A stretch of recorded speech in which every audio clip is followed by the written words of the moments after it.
പ്രിയമുള്ളവരെ, വചനജ്വാല 1606 ദിനത്തിലേക്ക് പ്രവേശിക്കുന്ന ഇന്ന് ജനുവരി 23 വെള്ളിയാഴ്ച എല്ലാവർക്കും ഏറ്റവും നല്ല ഒരു സുപ്രഭാതം ആശംസിക്കുന്നു.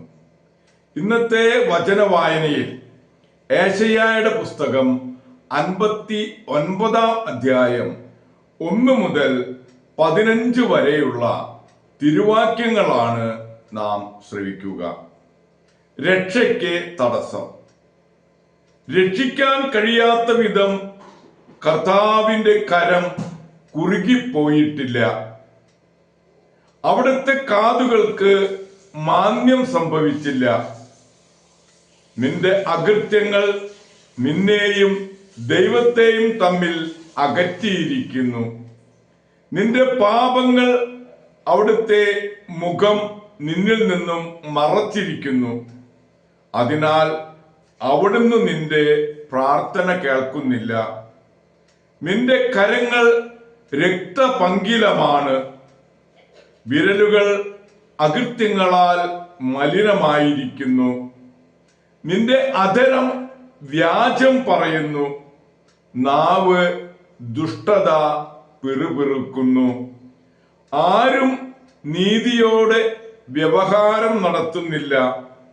സത്യസന്ധതയോടെ ആരും ന്യായാസനത്തെ സമീപിക്കുന്നില്ല. അവർ പൊള്ളയായ വാദങ്ങളാൽ ആശ്രയിക്കുകയും നുണ പറയുകയും ചെയ്യുന്നു. അവർ തിന്മയെ ഗർഭം ധരിച്ച് അനീതിയെ പ്രസവിക്കുന്നു.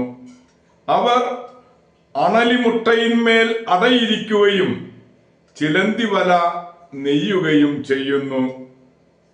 അവയുടെ മുട്ട തിന്നുന്നവർ മരിക്കും. അണലി മുട്ട പൊട്ടിച്ചാൽ പുറത്തു വരും. അവർ നെയ്തത് വസ്ത്രത്തിന് കൊള്ളുകയില്ല. അവരുണ്ടാക്കിയത് മനുഷ്യർക്ക് പുതയ്ക്കാനാവില്ല. അവർ പ്രവർത്തിക്കുന്നത് അകൃത്യമാണ്.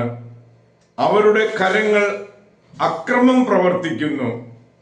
അവരുടെ പാദങ്ങൾ തിന്മയിലേക്ക് കുതിക്കുന്നു.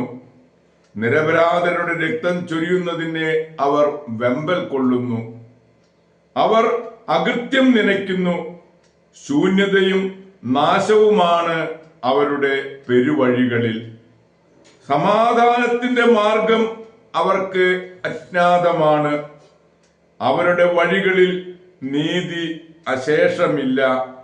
അവർ തങ്ങളുടെ മാർഗങ്ങൾ വക്രമാക്കി അതിൽ ചരിക്കുന്നവർക്ക് സമാധാനം ലഭിക്കുകയില്ല.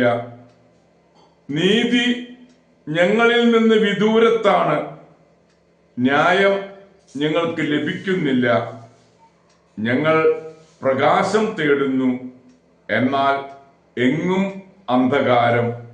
ദീപ്തി അന്വേഷിക്കുന്നു, എന്നാൽ ഞങ്ങളുടെ മാർഗം നിഴൽ മൂടിയിരിക്കുന്നു. അന്ധരെ പോലെ ഞങ്ങൾ ചുമര് തപ്പി നടക്കുന്നു. കണ്ണില്ലാത്തവരെ പോലെ ഞങ്ങൾ തപ്പിത്തടയുന്നു. അരണ്ട വെളിച്ചത്തിൽ എന്ന പോലെ മധ്യാഹ്നത്തിൽ ഞങ്ങൾക്ക് കാലിടറുന്നു. ഊർജസ്വലരുടെ ഇടയിൽ ഞങ്ങൾ മൃതപ്രായരാണ്. ഞങ്ങൾ കരടികളെപ്പോലെ മുരളുകയും പ്രാവുകളെപ്പോലെ കുറുകിക്കൊണ്ടിരിക്കുകയും ചെയ്യുന്നു. ഞങ്ങൾ നീതിക്ക് വേണ്ടി കാത്തിരിക്കുന്നു, എന്നാൽ ലഭിക്കുന്നില്ല. രക്ഷ പ്രതീക്ഷിച്ചിരിക്കുന്നു, അത് വിദൂരത്താണ്.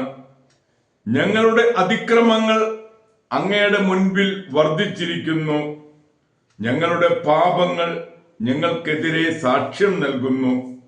ഞങ്ങളുടെ അതിക്രമങ്ങൾ ഞങ്ങളോടൊപ്പമുണ്ട്. ഞങ്ങളുടെ അകൃത്യങ്ങൾ ഞങ്ങൾ അറിയുന്നു.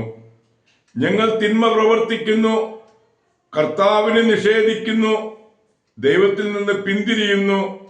മർദ്ദനവും കലഹവും പ്രസംഗിക്കുകയും വഞ്ചന നിരൂപിക്കുകയും പറയുകയും ചെയ്യുന്നു.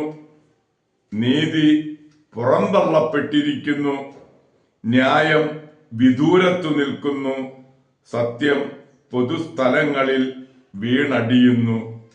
സത്യസന്ധയ്ക്ക് അവിടെ പ്രവേശനമില്ല.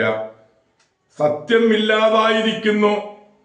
തിന്മയെ വിട്ടകലുന്നവൻ വേട്ടയാടപ്പെടുന്നു. അവിടെ നീതിയില്ലെന്ന് കർത്താവ് കണ്ടു. അത് അവിടത്തെ അസന്തുഷ്ടനാക്കി. ദൈവത്തിന്റെ തിരുവചനമാണ് നാം ശ്രവിച്ചത്.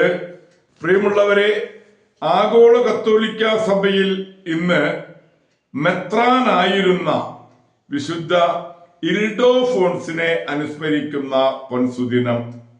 സ്പെയിനിലെ ടൊളോഡോ നഗരത്തിലെ ആർച്ച് ബിഷപ്പായിരുന്ന വിശുദ്ധ എവൂജേനിയൂസിന്റെ സഹോദര പുത്രനും പിൻഗാമിയുമാണ് ആർച്ച് ബിഷപ്പ് ഇൽഡോഫോൺസ്.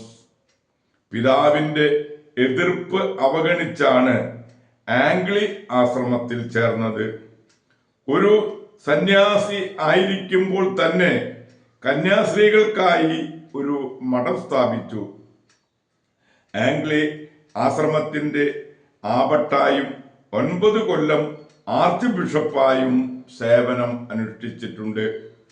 സ്പാനിഷ് ഗ്രന്ഥകാരന്മാരിൽ പ്രശസ്തനും കന്യകാമറിയത്തിന്റെ നിത്യ കന്യകാത്വത്തെ പറ്റിയുള്ള പ്രതിപാദനം എത്രയും വിശിഷ്ടമായിരുന്നു. ദൈവമാതാവ് ഈ ലോകത്തിൽ വെച്ച് തന്നെ അനുഗ്രഹിച്ചതായി പറയപ്പെടുന്നു. പ്രിയമുള്ളവരെ, വിശുദ്ധ ഇൽഡോഫോൺസിന്റെ മധ്യസ്ഥം യാചിച്ച് ഇന്നത്തെ ഈ നല്ല ദിവസത്തിലേക്ക് നമുക്ക് പ്രവേശിക്കാം. എല്ലാവർക്കും നല്ല ഒരു വെള്ളിയാഴ്ച ദിവസം ആശംസിക്കുന്നു.